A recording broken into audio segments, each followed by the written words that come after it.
Slick back. No, no, slick back. That's what I said. Slick back. No, nigga, I'm a pimp named Slick back. Pimp named Slick back. Pimp named, pimp named, pimp named Slick back. Nigga, are you deaf? I'm a pimp named Slick. Baik dulu kami dari kelompok 3 ini ingin observasi mengenai profesi kependidikan guru yang ada di SMK 3 Negeri Makassar ini.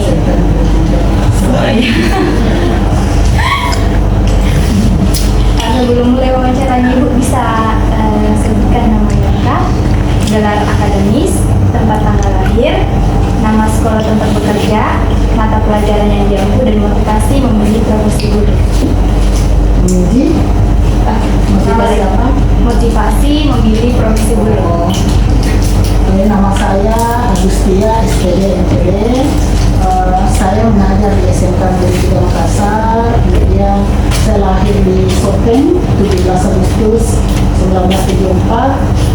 Kemudian kalau di SMK 3 saya mengajar di 2 jurusan, TITL Listrik dengan IPKJ. Untuk mata pelajarannya, kalau di listrik itu saya mengajar instalasi dan listrik, kemudian kalau di TKJ sementara saya masih mengajar sistem komputer. Oke, masuk pada pertanyaan Ibu. Yang pertama itu peran sama tanggung jawab. Bagaimana Ibu mendefinisikan peran seorang guru dan apa saja itu tanggung jawab utama guru dalam mengajar?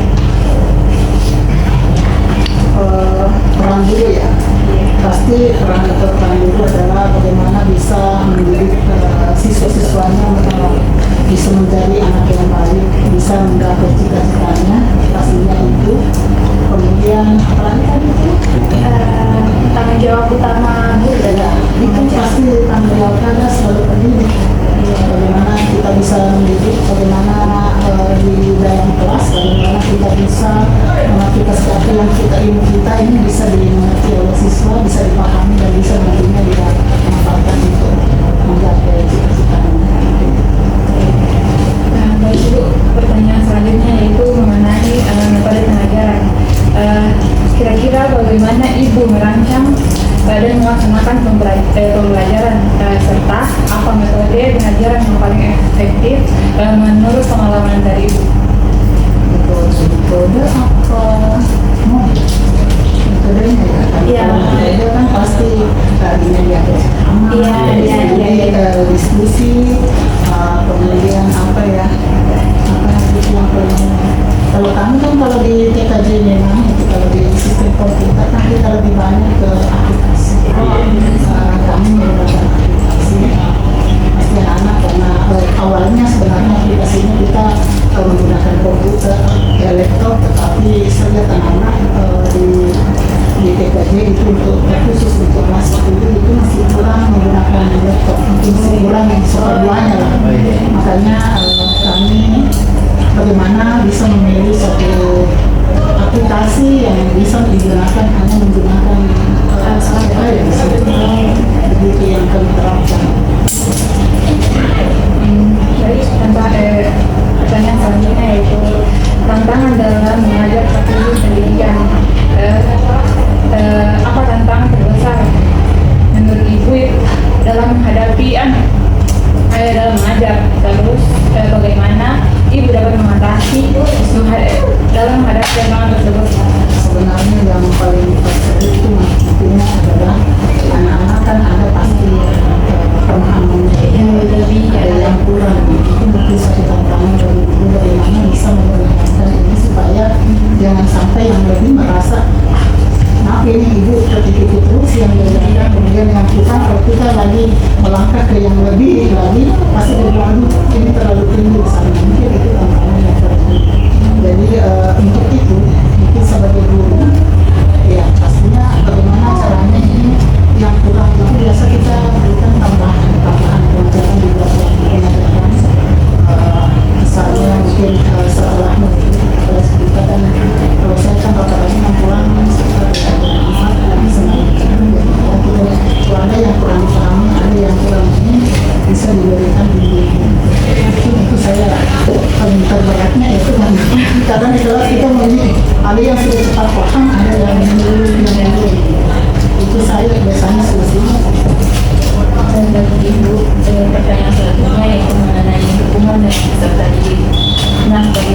ibu membangun hubungan yang baik dengan siswa, dan apa strategi ibu dalam membantu siswa meraih kesuksesan dalam mata pelajaran yang ibu ampu?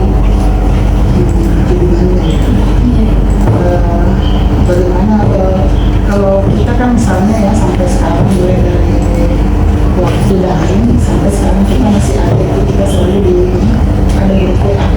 Jadi di grup WA itu disitulah semua anak-anak bagaimana, ada yang kurang paham, ada yang begini tentang tugasnya itu. Apalagi kalau kami di itu kan kebanyakan mungkin kalau di kita aja nggak kurang. Saya lihat itu banyak manfaatnya itu grup WA itu adalah di distrik itu, karena dia kebanyakan gambaran, banyak yang kurang paham. Jadi biasa dia tugas sekolahnya itu kerja di rumah, dari kadang itu sampai malam itu masih dia foto. Jadi begitu selalu membuka diri untuk bukan cuma hanya di kelas saja, tetapi di kelas pun. Izin bertanya Ibu, apa saran Ibu dalam guru yaitu informatika dan komputer, khususnya ini calon guru, apa yang perlu diperhatikan dalam pencapaian diri profesi ini?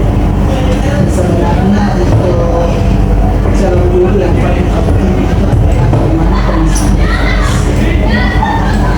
Jadi pasti siswa itu harus dibagi. Kemudian mungkin model-model pembelajaran yang perlu kita pahami semua misalnya jangan sampai nanti mengajar karena monoton hanya ceramah saja, itu saja. Ini kalau bagi saya itu kan kalau yang mungkin masih bisa disambung mengajar, kita masih bisa belajar. Dan ibu yang selanjutnya itu mengenai penerapan teknologi dalam pelajaran. Sejauh mana ibu menggunakan teknologi dalam pelajaran, dan apa keuntungan dan tantangan yang ibu alami dalam menerapkan teknologi dalam konteks pendidikan? Di dalam pendidikan itu atau di dalam kelas itu memang perlu adanya teknologi, karena anak-anak sekarang kan ini lebih lihat-lihatnya ya, maksudnya lebih cinta-cinta dengan smartphone. Jadi otomatis bagaimana kita dulu menciptakan anak-anak itu belajar menggunakan smartphone yang bukan cuma hanya game kan. Nah, jadi misalnya dalam setiap ulangan, dalam setiap misalnya akhir pembelajaran itu akan tes itu tesnya dengan dalam bentuk tulis, tapi akhir menggunakan apakah dia aplikasi telepon atau yang ada misalnya itu yang dari memang itu teknologi di dalam apalagi kita yang di TKJ itu memang sangat-sangat perlu. Ketinggalan sekali kalau kita dalam mengajar itu tidak menggunakan teknologi. Yang terakhir Bu, untuk pertanyaan terakhir, apa sih yang Ibu cintai dari profesi ini, atau inspirasi apa yang Ibu ingin mengapa inspirasi kenapa Ibu ingin mengejar karir sebagai guru? Mencintai anak-anak bagaimana maksudnya selalu ingin apa ya, ingin ketemu maksudnya cinta dulu anak-anak itu selalu ingin ketemu. Memang dari dulu kan cita-cita menjadi guru, tetapi guru itu bukan, kalau cita-cita awal saya memang jadi guru, tapi bukan guru SMK. Rencana saya memang sih dari guru SD. Memang saya waktu itu saya mau jadi guru di SD di Pembingungan daerah terpencil gitu, tetapi ternyata saya masih di SMK, tapi ternyata tantangannya lebih jauh. Kita bagaimana ya? Maksudnya ada memang kerinduan. Maksudnya kalau kayak libur kita nggak ketemu dengan siswa itu ada kerinduan. Iya, ingin mengajar, ingin bagaimana anak-anak itu. Mungkin karena kita selalu menganggap bahwa dia juga menganggap kita bukan cuma sebagai guru, mungkin dianggap dia sebagai orang tua atau bagaimana. Kadang juga dianggap mungkin kayak semacam teman, jadi biasa berkeluh kesah hal-hal sedikit saja. Saya lihat itu kalau TKJ kan kurang, kalau TKJ itu siswanya kan perempuan lebih banyak, tetapi saya lihat perhatian ke kita itu ada dibanding kalau di listrik ya. Kalau di listrik itu dia perhatian sekali, misalnya jam 12 itu kan tidak ada listrik kan, otomatis tidak ada. Nah, jadi pas ditanya itu sakit nih, kenapa pucat gitu. Itu saya rasakan itu di listrik. Kalau di kita itu pertanyaan itu tidak pernah saya dapat, tetapi di listrik hampir setiap saya masuk pasti itu. Tapi memang anak-anak saya juga perhatikan dari penampilan. juga, maksudnya saya di juga begitu, punya tahu lah seperti apa kita orang model bagaimana itu mungkin dari dulu juga seperti itu. Terbuka ya Ibu antara sosial yang Oke, baik Ibu, mungkin itu saja pertanyaan dari observasi wawancara kami. Terima kasih banyak Ibu, sangat-sangat membantu